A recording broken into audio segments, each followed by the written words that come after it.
This is our hero Choi Nam-deok, and he's about to get destroyed by his Asian parents for failing to get into university as he was too busy watching Valorant Champions during finals. And so he instantly begs for forgiveness, but we all know Asian parents, especially in anime, are ruthless, and our boy better rename himself to some Ting Wong. Regardless, right before he's able to receive the short end of the stick, his life flashes before him as his dad goes Super Saiyan, ready to send Choi to another dimension. Unfortunately for him though, Choi wakes up the next day banished to another realm called the Boarding School of Seam Academy, well renowned for how strict it is. Within seconds of getting on board the school bus, a 10 out of 10 teacher you can find on onlysus.com appears out of nowhere and ganks our boy, already quizzing him on what to expect at the academy. Of course, Choi is unable to answer as he can only think about playing Minecraft and competitive Valorant. As such, the super strict only sussy teacher activates her demon mode powers and strikes fear into everyone on board. She then repeats herself out loud, claiming that at the academy, any type of dating is not allowed, and if they somehow find you containing signs of having a crush, then you will be left to fend for yourself at an isolated island. Nevertheless, as the teacher continues to berate other students, Choi ends up noticing the sea begin to surround him from all directions. And so he begins to panic as our boy didn't realize this academy was the real deal, taking place at a totally remote island to make sure no one can escape. Upon finally arriving at the academy, our boy is quick to run into your typical anime girl with proportions larger than American Wendy's meal sizes, and let's just say Choi was fully enamored by her pyramids of Giza. This causes Choi to blush, and we can already see that he's channeling his inner sussy Baker, probably busy thinking about what he's going to do tonight while hiding in his bed. However, as he's busy stuck in the sussy dream dimension, a few of his peers yell out to watch out as a soccer ball is seen barreling towards his way. He then snaps back to reality, realizing that this could be his chance to be seen as a Chad, as he's a Manchester United fan, ready to trap the ball in front of all the girls. As such, he quickly drops his bag and heads into action, busy thinking about all the girls ready to fawn over him once he successfully traps the ball in such a graceful way. Unfortunately for him, just as he was about to do show off, he slips last second and bro experiences the #1 pain you could ever have as a dude. In an instant, all boys grab their precious Dorito chalupas in unison, looking absolutely distraught as we all know how bad it feels to get your spicy chicken tenders destroyed by a third party. So in the end, our hero falls to the ground with his mighty battering ram in retreat, whilst his crush looks on thinking that bro is such a clown. However, as none of the boys in vicinity can move due to them all feeling the weight of our boy's pain, another girl appears to become his hero. Nonetheless, the girl can't understand why all the boys were writing in pain, so she volunteers to help send our simp to the healing office. Of course, our boy can't help himself but be embarrassed, but he's super thankful that another goddess has appeared before him, eager to help out his rookie become a behemoth once again. Upon arriving at their destination, the two get surprised ganked by a scene so sussy that his rookie gets healed instantly, as they can't fathom what they are seeing. It then turns out that the two have caught a student and teacher fueling the sussy Fire Nation, as the male student kept on attacking the sealed gates of the teacher in front of him. Anyways, his bro kept blatantly staring at the entire ordeal. The girl who brought him here blurts out that she's so jealous of the two, causing our boy to start staring at her instead, totally confused at how someone can rice cake smash in broad daylight, especially spearheaded by a teacher. The girl then pipes up, claiming that this isn't her first time walking into something like this, so she isn't surprised, rather she's always amazed to see who ends up with who. She then continues to explain that while it is absolutely prohibited to even think about dating, you just have to get good and not get caught. Regardless, after watching for what seemed like an eternity, the teacher ends up activating her ultimate sussy jutsu to make sure her prey explodes within the next few moments. Unfortunately, or should I say fortunately for our boy, the girl notices that Choi's banana tree plantation has been expanding to its maximum capacity. Eventually, she freaks out and calls him out, super worried that something might be wrong with his banana tree, as she's not yet fully aware of a man's powers. She then yells at him and orders him to remove his diamond-plated armor pants right this instant, looking like she's ready to heal whatever is needed. The girl then drops to her knees like an angel, alerting our boy to not worry if something has gone awry, as she knows basic healing skills, since she's actually a po-po preparation student. Nevertheless, our boy continually resists her seemingly innocent advances by attempting to let her know that she's got everything totally mixed up, and that his little rookie is totally fine. However, the girl insists that his life is in danger if he does not follow what she says, so she tries her hardest to mine his diamond pants right off the owner. But then the turntables turn quickly, as the two end up accidentally falling into the room where rice cake smashing was taking place, all because the girl was busy wanting to be a guardian angel. This causes Choi to fall flat on the floor with his own banana tree uncovered with the girl right in front of the soil. Meanwhile, both the student and teacher inside end up freezing together, totally in disbelief.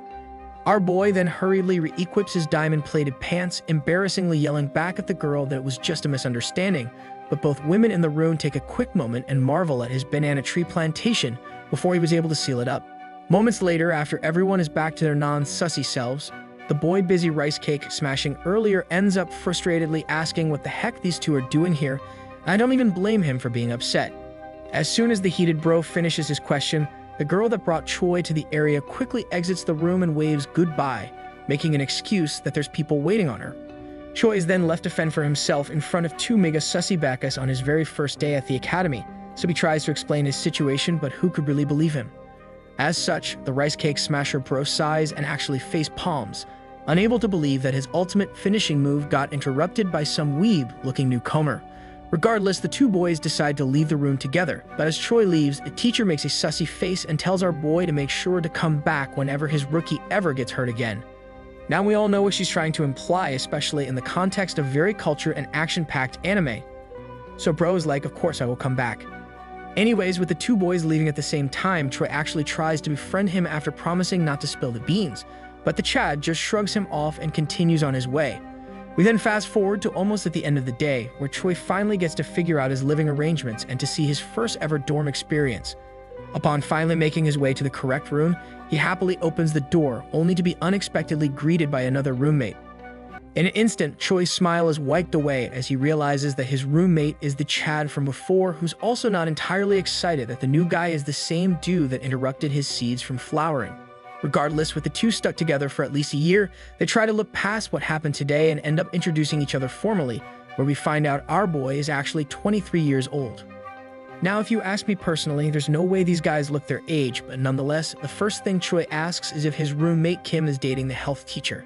Kim then replies by claiming that no one in their right mind should be dating a teacher when there's a bunch of girls their age in their prime. He then explains that rice cake smashing just happens here often, since phones and the internet is not allowed, so what else can they do other than not be a Byeongsan? Now a Byeongsan is someone that doesn't get to experience the beauty of rice cake smashing at the academy within 3 months, so Kim orders him to make sure he doesn't become one. Kim also reveals the fact that once you attend this academy, a lot of people choose to prolong their stay if they think it's heaven, as their favorite pastime is to just rice cake destroy the living out of everyone. Fast forward to the next morning, Choi finds himself trying to find the cafeteria as he forgot to eat last night, but he stops in his tracks after seeing the bus teacher. He then watches on in silence and instantly turns red like a true sussy bacca, busy dreaming about how nice would it be if she rode his bus in secret instead. Anyways, after staring for a few more moments, he decides he needs to snap out of it as his rookie behemoth might escape. So Choi forces himself to continue forward in pursuit of food to fuel him. However, as he turns a corner, in comes a rocket in the form of the red-haired girl from the day before, and this time his taco supreme gets absolutely crushed by her knee. Now that's 2 days in a row that his beef burrito had zero action, and instead gets absolutely smacked, so this might be a record for this type of anime where the main character loses out every time.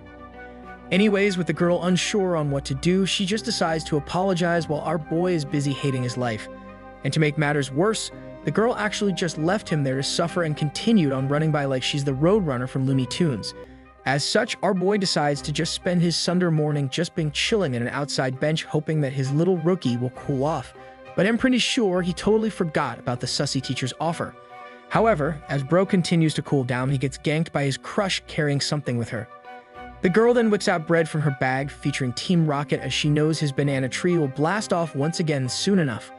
But then after accepting the offering for peace, Choi notices that the girl is still awkwardly standing beside him, still busy staring at him and his bread.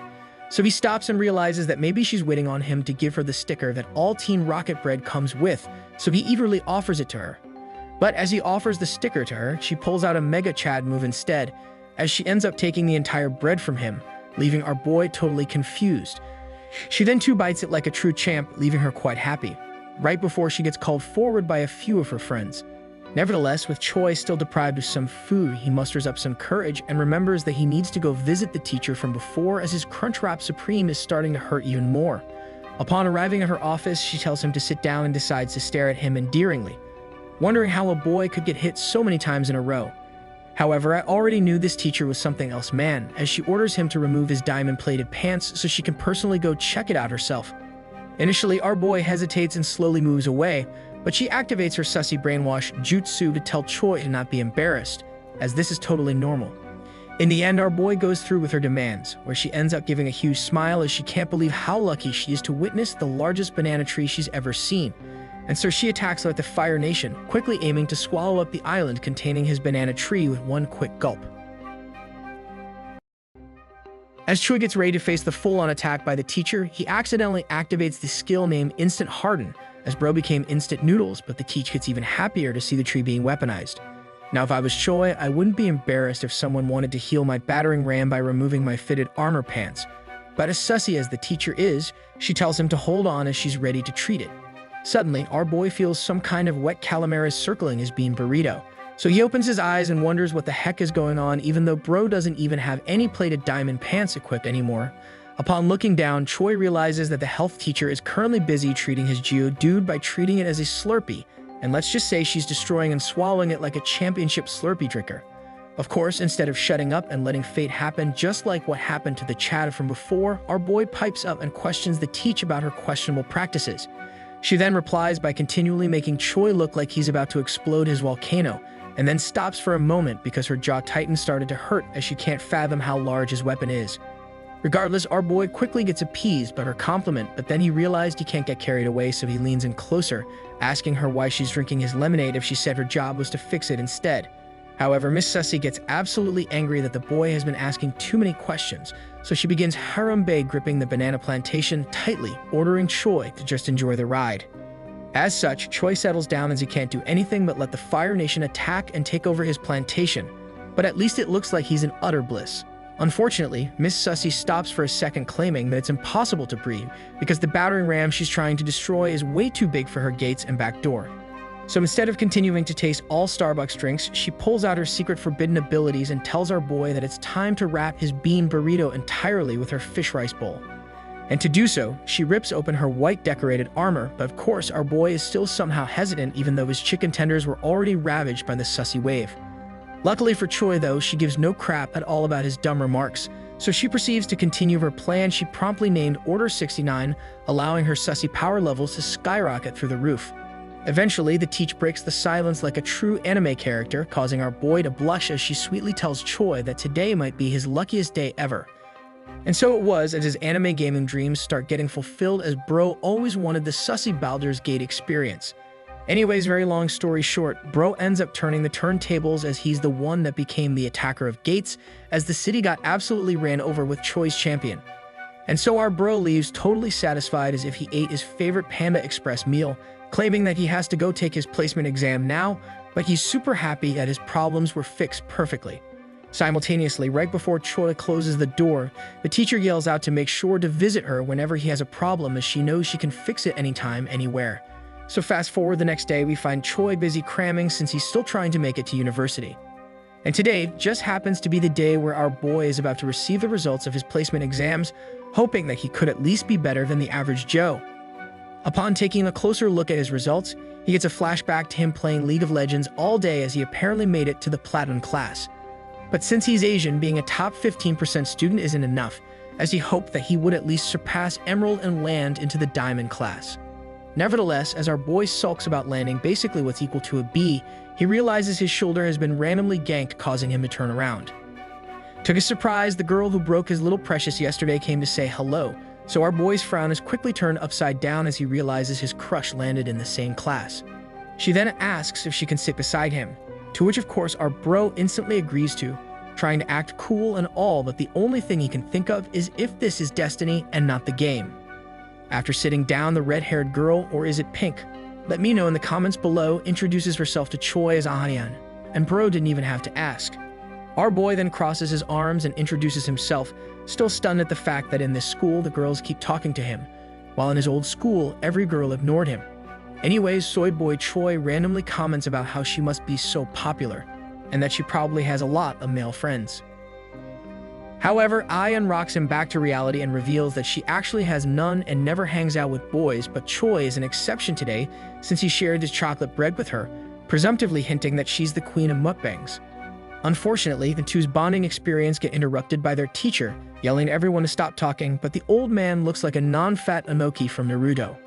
A full hour then passes by and bro looks exactly like me during class as Troy tries his hardest to stay awake, and the only thing stopping him from sleeping is the fact that he's amazed his teacher also looks like a Tekken character named Hihachi. Then, when he tries to follow along in math class, he starts dreaming and craving chicken breast because of the graph in front of him. Suddenly, the Fire Nation attacks again, causing our boy to wake up as he started thinking about the wrong chicken breast as bro could only think of the sussy teacher. But since it's a new year and he's trying his best to be a good student, Troy starts to slap himself awake and to get rid of the odd energy within him.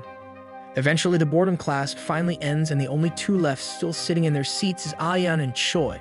But our bro took things too seriously, so he's still trying to learn more as he wants to play video games again. Mere seconds later, Ayan gets up and starts worrying about Choi as she can't believe that our boy is planning to skip dinner tonight when it's stir-fried pork day. Nonetheless, Ayan leaves after Choi denies her invite to go eat with her, but I guess he's totally fine skipping out on stir-fried pork as he's tasted the pork of someone else the other day. And so our boy continues to study, with no one else left in the classroom, but me personally, give me some of that stir-fried pork baby. However, as bro is busy getting enlightened, a girl appears out of nowhere and stares at our boy from afar through a window. Eventually, the girl decides enough is enough, so she enters the room and ganks our boy by hitting his desk as Choi was as focused as a tank trying to dive the backline. It's then revealed that the girl is actually the same one that smashed a soccer ball straight at his own chicken tenders, but this time she looks like she's up to no good. Our boy then instantly looks up looking totally not amused, so he asks if she's only here to make fun of him, after she got to see his dragon slayer up close and personal. We then learn that she's actually here to apologize for that incident making his entire Excalibur exposed to the entire world and hopes that Choi could understand as she didn't really mean to also leave him alone to fend for himself. However, as the girl finishes apologizing, the two hear a distinct voice from afar saying that there's only one classroom left that the mysterious person needs to check out. Then, upon hearing footsteps come closer through the hallway outside, the girl panics and tells Choi that they both need to hide quick. It's then revealed that the voice is coming from the teacher that was on the bus during day one, and her name happens to be Miss Yoonbil. Regardless, Miss Ball Hitter frantically explains that Miss Yoonbil is the strictest teacher in the academy, and right now a girl and dude are currently alone in a classroom together, and if found out, there will be dire consequences. As such, she decides that her big brain plan is to hide underneath the desk, while she lets the noob of the academy fend off Yoonbil. Luckily for these two, she makes it right in time as Miss Yoonbil appears to check in on the room, and the teacher already looks passive-aggressive. Within seconds, the teacher stares Choi down and makes a weird face, asking him what the heck he's doing all alone here when it's almost time for roll call. Choi is then quick to reply while profusely sweating like he's about to clutch up the biggest round of his life, making an excuse that he just wants to study as he couldn't focus earlier today. Unfortunately, Miss Yoonbil stays quiet and proceeds to close the gap between her and the student, looking a little bit scary as she does so. At this point, bro's heart begins to pound faster than when it's overtime and it's match point as she's getting to the desk. Suddenly, just as he thought he was about to get kicked out of the school, a wholesome moment appears out of nowhere as she decides to pat her boy on the head, commending him for actually studying. She then continues to compliment him, while the viewers get to see a nice quick preview of what's hopefully about to come in the future, as girl slays with the skirt. Regardless, Miss Yoonbil shows her nice side and reveals the fact that she's the one that actually graded his entrance exam and was happy that he did quite well since their exams are more difficult than normal. Anyways, the two continue to chat, but then our boy realizes that he could get in serious trouble due to hair appearing underneath him. So with no other choice left and to make sure they secure the bag, Ro decides to squeeze forward to prevent Miss Yoonbil from noticing anything.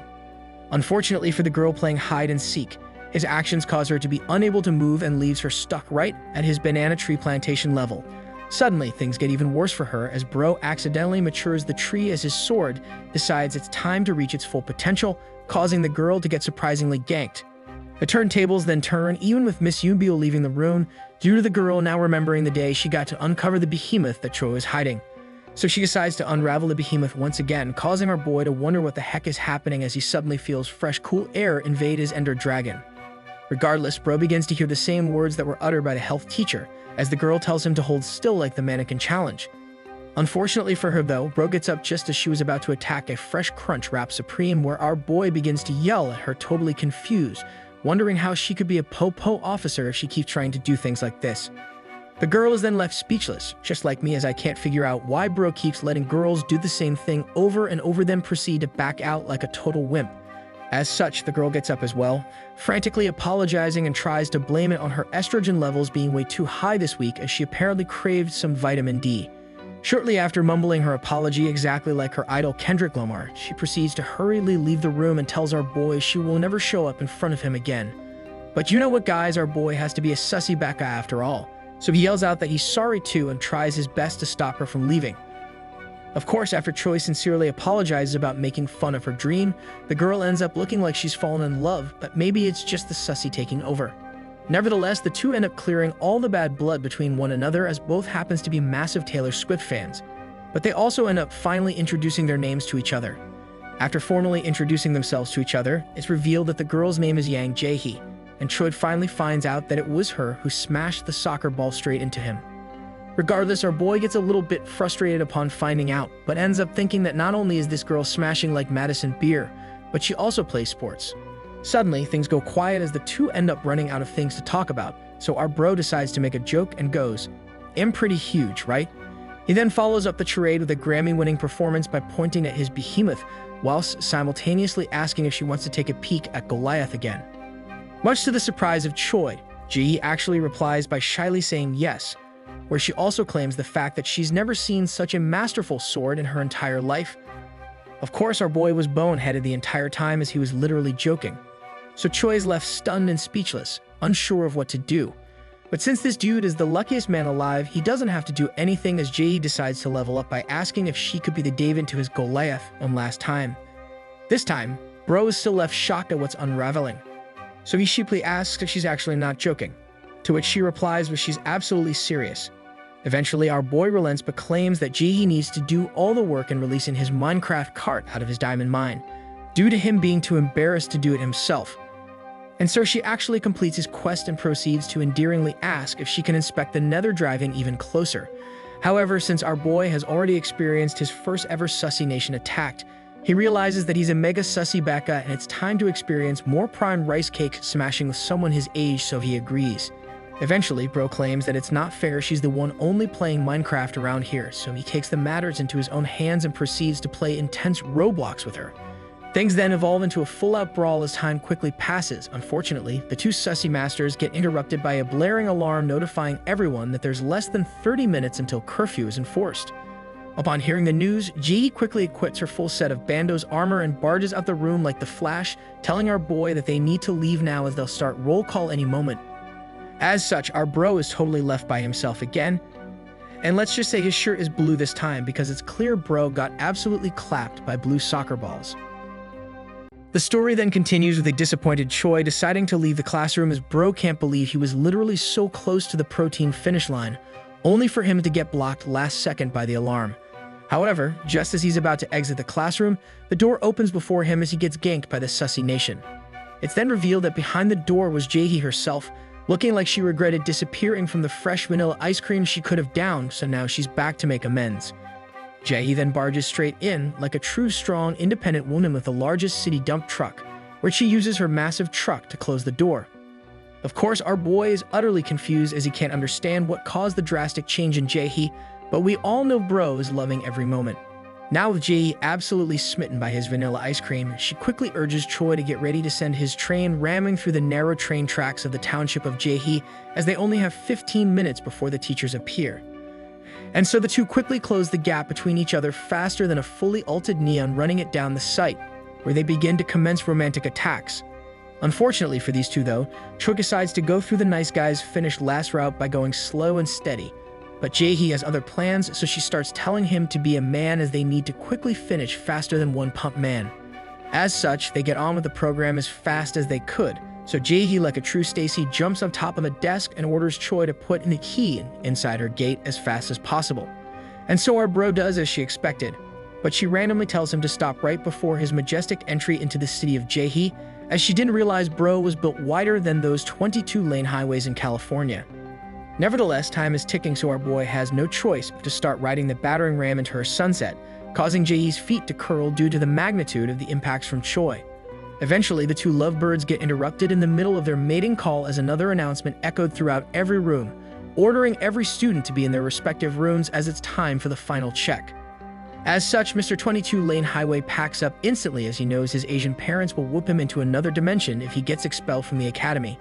However, the sussy tables turn as Choi watched his life flash before him right before he exited the room, due to the greatest one-kick woman hitting the door in front of him, forcing him to stay. With Choi stopped right in his tracks, Ji reminds him of his promise of how he said he was going to make her reach the climax of Mount Everest 3 times today. And since it's only been once so far, she orders Choi to stay as they still have a couple minutes left to spare, and what kind of man would ever break their sussy promise? However, Jihee's threats fail to break through to our boy's logical mind, as Bro is too busy being worried about the wrath of his parents, as he knows female fish is temporary but pain is permanent. Too bad for Choi though, as Jihee is not having any of his cowardly self, so she brings it upon herself to make sure Choi makes good with his promise.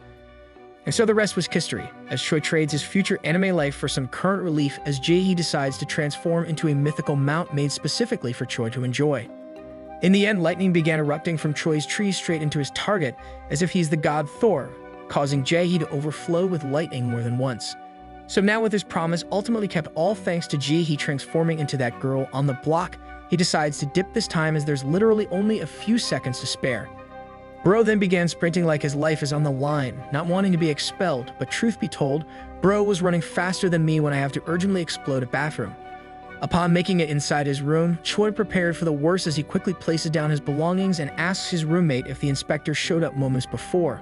Somehow it's revealed that our boy actually made it in the nick of time, so he starts claiming the reason why he's late is because he forgot to sharpen his pencil.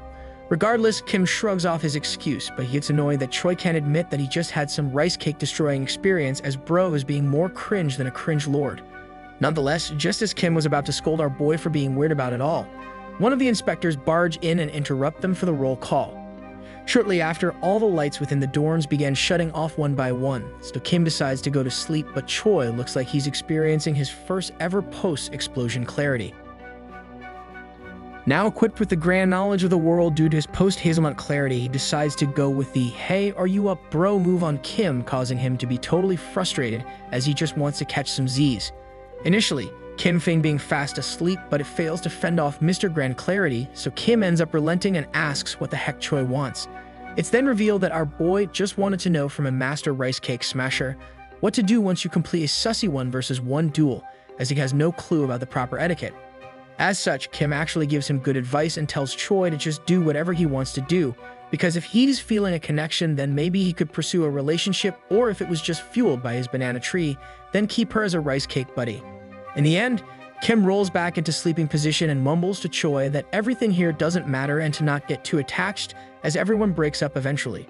So with Kim now asleep again, Choi begins to recall what happened today when the Sussy Nation attacked, but he gets stumped about the fact that Jihee asked him if he likes her, leaving him confused about girls. Nevertheless, Choi finally falls asleep, but the first thing he dreams about is having rice cake duels. Surprisingly though, it's not with Jihee. Instead of having a 1v1 duel with Jihee, his dream is about his first encounter with a health teacher, where Bro is absolutely building some Lego blocks. However, his dream quickly turns into a nightmare as the strictest teacher ganks them from the middle jungle bush, where she instantly expels him and banishes him back to normal life. With our boy now expelled, he begins being traumatized by the thought of Sum Ting Wong coming back empty-handed to his parents, where he knows his life will now be forfeit. Then, just as he was about to get reincarnated in his dream by the legendary Recap-Kun, he snaps back to reality and wakes up with some sweat. Somehow his bed is perfectly made. Choi then comes to the realization that he just slept in harder than Snorlax, so he grabs all his things and hurries to his class, knowing that he will be in deep trouble if he misses even 1 minute. Luckily for our boy though, he makes it into class, and just as he expected, one guy is already dozing off and there is still 2 seats open at the back, so there's some space for him still. Upon sitting down, Ro instantly does what every boy would do, and that would be to search for his crush in class, so he spots Aya in the front. Suddenly, just as he was about to continue staring at the Crimson Beauty, the class door swings open and in comes the feared Miss Yubiel. Although today she looks like she's packing more than the usual. Regardless, as she continues her catwalk to the front of the classroom, all of Choi's classmates begin quaking in their boots as Miss Yubiel was not supposed to be their teacher. The Platinum class then began to erupt with questions, wondering why Miss Yubiel has taken over the class. So she explains that the previous teacher got pregnant, so now she's taking over forever. With the reveal that Yubiel is now the head of the Plat class, things take an unexpected turn as everyone erupted in cheering instead, And I would be too, since Yunbyo might as well be English for the best eye candy. Nonetheless, now confused with the sudden turn of events, Choi asks the nearest bro why everyone started cheering as they were all busy being scared literally moments before. It then turns out that the reason why everyone is going crazy is because Yunbyo is a very famous lecturer. So famous, in fact, that people tried to pay her billions to give private lessons to their kids, but she declined and chose Seam Academy instead. Now I wonder what made her worth billions, since I know for a fact those private lessons involved more than studying, if you know what I mean. Anyways, fast forward to halfway in the class, Choi is surprisingly still awake, where he's also found totally awestruck as he can't believe he's clearly understanding everything he used to find quite confusing before. And for the first time ever, as if this was all a dream, Choi actually got motivated to study for an upcoming exam as everything is flowing into his head like it's some kind of mind-breeding technique. Eventually, Choi finishes the class, so he quickly heads home as bro is exactly like me. One class is all it takes before I'm out, so he goes for lunch instead. However, as he mindlessly makes his way through the school hallways to make it to the cafeteria, he starts thinking that he's hallucinating as he keeps seeing Jae-hee in front of him. Eventually, he realizes that it is actually Jae-hee in front of him, and it's not just his sussy self overtaking his mind today. So bro gets jolted awake, totally surprised. He then frantically starts looking around as if he's super scared that his teammates left him as the last one alive, having to clutch the last round. After making sure it's clear and that no one is nearby to hear him, Choi ends up leaning close to Jae-hee and instantly blushes when he whispers and asks if it's awkward they ding-dong, smash, and ran yesterday. Much to his surprise, Jae-hee responds by saying she doesn't think it's awkward at all, and there's no need to be unless he wants to keep being weird like this. Now riled up by his weirdo response, Jae-hee squeezes together her best pair of lemons as hard as she can, whilst also telling him that they both played Donkey Kong last night since they both like each other. Regardless, after hearing Jae-hee mention the word like again, bro gets sent to the confused dimension, as he still has no idea what the heck she means since he just liked using his attack helicopter. Then at the same time as Jae-hee is busy making her advance, Ion shows up out of nowhere eager to call him by his name. Our boy then finds himself in dire danger without him even knowing, as he has now unexpectedly walked into the sights of two Burger Kings wanting his brand new sausage. The first Burger King then begins her strategic move as the menace Ion starts to display her double Whoppers, busy asking our boy if he wants to eat lunch together. But to make sure Ion does not get outdone by the spicy bacon Whopper in front of her, she straight up asks Jae-hee if she can borrow Choi, as she says she has something super important to talk to him about today, so she asks for permission. Jae-hee then sighs and decides to give up her control of Choi's property, as she doesn't want to expose the fact she gobbled up his 20-piece nuggets yesterday. As such, Ion whips out a piece of paper later revealed to be the school cafeteria calendar and points at a very important star explaining that today's lunch menu is special meatballs.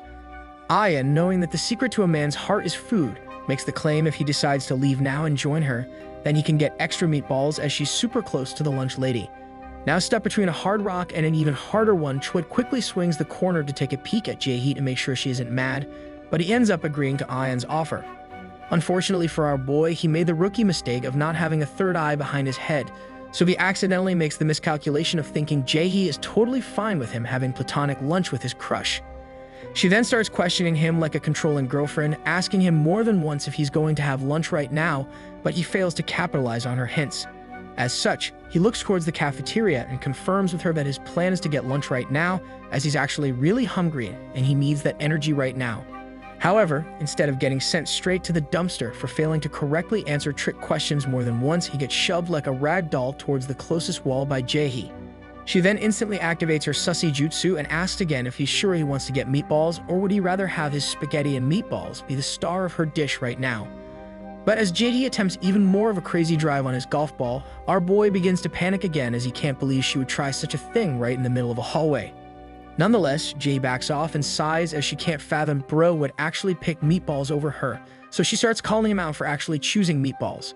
Suddenly, just as we thought it was over for our boy, Jae pulls over her own tank tops and disables clothing visibility in the settings menu, causing our boy to stare at some ripe watermelons. Now that Choi has finally gotten the obvious hint from Jae-hee, he begins to look around again and tells her he's down, but he just doesn't want to get caught. Luckily for him though, Jae-hee pulls off her best Nguyen impersonation and goes, "Don't worry about that, I know a place." And so the new arc begins as Jae-hee brings our boy over to the academy gym, where not a single soul is in sight. Jae-hee then pipes up and mentions the fact that since most people here are busy studying not wanting to fail again, it turns out that she's the only one that ever shows up at the gym.